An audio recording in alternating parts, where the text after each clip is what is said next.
the point of this is that the reason he received, is this what you're arguing? The reason he received pushback from the church wasn't because the church is anti-science, but because he didn't have enough evidence to back up his view? That's part of it. Okay. Some of the evidence didn't go his way, like parallaxes. They said we should see parallaxes and we don't. So that's where it looked like the evidence contradicted him. Then he didn't have support for his theory by gravity. He didn't have an explanation for why this should be the case. And he made a crucial mistake. Okay. He started writing a book in the 1630s called The Dialogue Concerning Two Great World Systems. And he phrased it as a dialogue between different characters talking about. So you have one guy in the dialogue who is a Copernican who, of course, gets all the best lines. And you have another guy who's a geocentrist, and his name is Simplicius, which is Latin for simpleton. Right. So you got the simpleton who's arguing for geocentrism. Well, the Pope at this time, Pope Urban, actually kind of liked Galileo. They had a friendship. Okay. But the Pope said, I don't want you to come to a conclusion in the book. I want you to let the different perspectives speak for themselves, and I want you to include arguments for both geocentrism and Copernicanism in here. And so Galileo said, I'll do that. I'll put your own, including arguments Pope Urban himself had proposed. I'll take my buddy Pope Urban's arguments and put them in the mouth of my geocentrism character who happens to be named Simpleton. Yeah. Right. So that really went down well. And it hurt Urban's ability actually to kind of defend Galileo, because Urban did not want to look weak in defending church teaching and church scripture. And so this Galileo, both for scientific reasons and for political reasons, brought down the wrath of the authorities on himself. It was a significant mistake.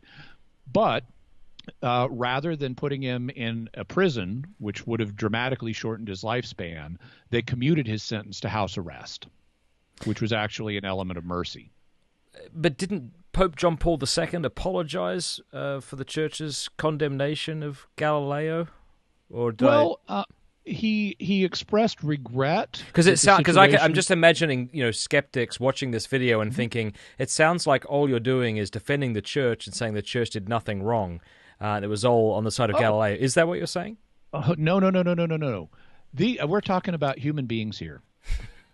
Galileo. The point is, the reason I go into Galileo's situation is partly to help, on the scientific and evidential grounds, to help people understand.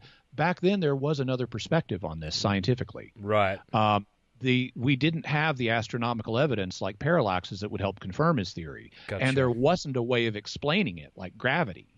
So that's to help. It wasn't understand. Open and shut. Right. Not on scientific grounds. That's right. And then you have Galileo, who's often canonized as a scientific saint, as if he did no wrong. Well, no, wait a minute. He kind of made some mistakes on his own. So I don't say this to say the church authorities were right in everything they did. I think that it would have been better to handle the situation in other ways that would have done justice to a variety of different factors. So I'm happy to criticize various people, including the churchmen, including some cardinals. There was a Spanish cardinal in particular who were putting pressure on Urban to deal harshly with Galileo. I'm happy to criticize them. I'm happy to criticize the church authorities too. What I don't want to see is a one-sided presentation that makes it look like, they were just irrational for what they did and Galileo was a saint. Gotcha. No, they were not irrational. Galileo was not a saint. There's plenty of blame to go around here.